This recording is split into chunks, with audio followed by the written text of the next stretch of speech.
The purpose of all of this is to introduce you to modern original thinking as well as modern original people. To help people reassess what they do on a daily basis, to get them informed, to get them inspired, to stimulate their creativity, to think professionally and on a personal level to improve.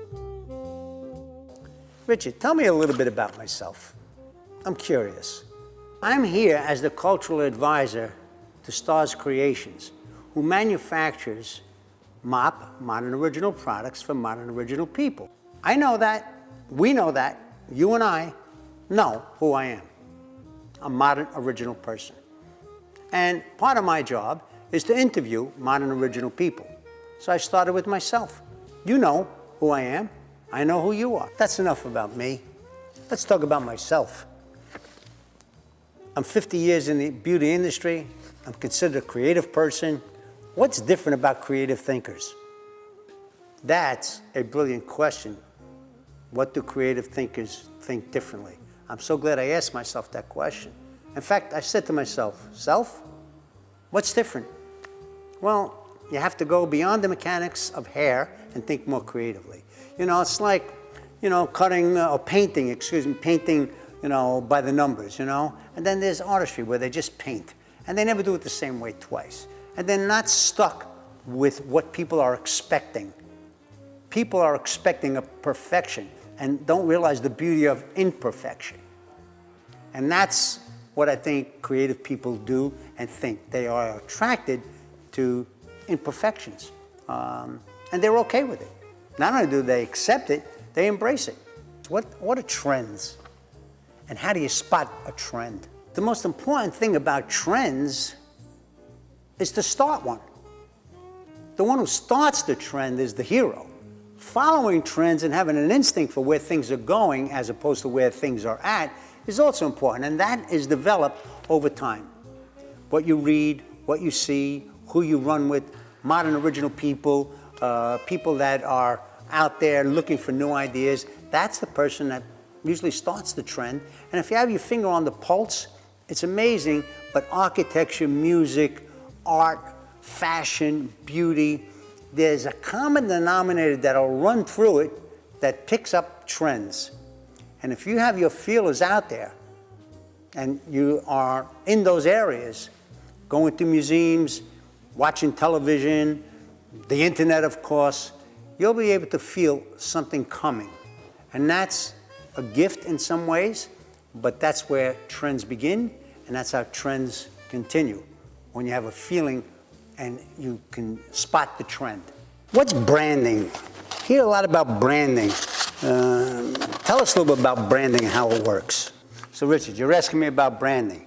It's interesting because what I think my brand is, we thought we were the best of everything. We're forward thinking. We're not where it's at. We're where things are going. We lead our clients and so on. And I often wondered if my employees, my staff, my team could articulate our brand or what we thought our brand was, including our mission statement, the same way, and if it was consistent from person to person.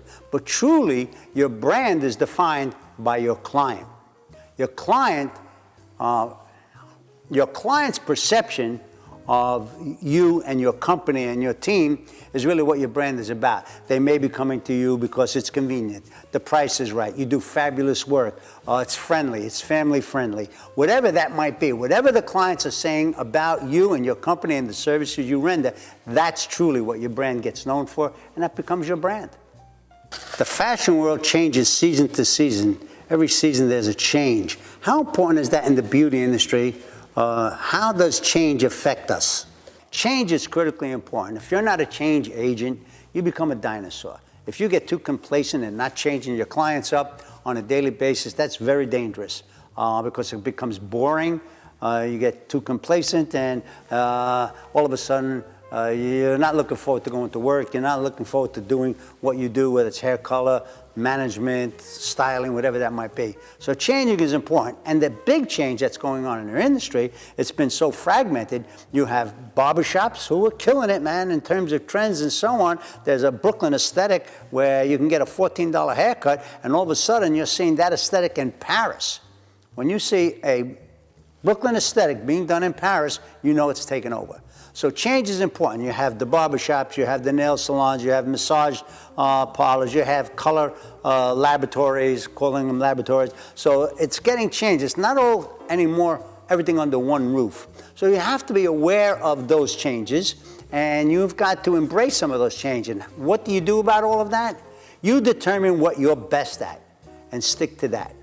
Do what you are best at.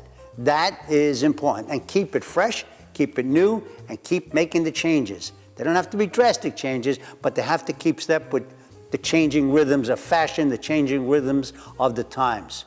How important is social media to you? Social media? Come on, you gotta be crazy. It's all over the place and it's changing the way we do business. Social media is affecting us.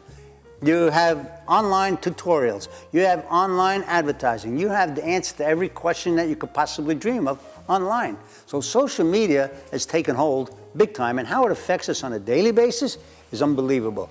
There was a young girl that came to work, and it was amazing that she built a clientele in 1 year that was amazing. She had like a 6-week waiting list. Why? Because she was posting everything she did on the internet and on Instagram. And all of a sudden, she built a clientele. Another great story, I stopped a woman in the street one day and I said, wow, I really love your haircut. Where do you go for your hair? And she took out her phone and she showed me a picture of a beautiful hairstyle, this silver blue hair color. She said, when I saw this picture online, I said, I need to track that girl down that did it and go there. And she traveled 2 hours away to get it done. Why? Because she saw it on the internet and it was well done. That's the power of social media. That's the power of the internet. And you need to be there, today to be current and to be competitive. Richard, you're the guru, the hair answer man. Is there an average price for the services that we provide? Haircuts, hair color, single process, highlights, manicures and blowouts.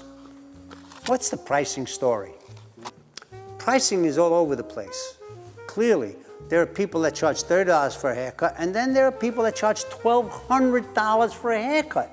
What would it take to charge $1,200 for a haircut? Confidence being one, skills being another, but more importantly, you can change a person's life. That's what hairstyling can be.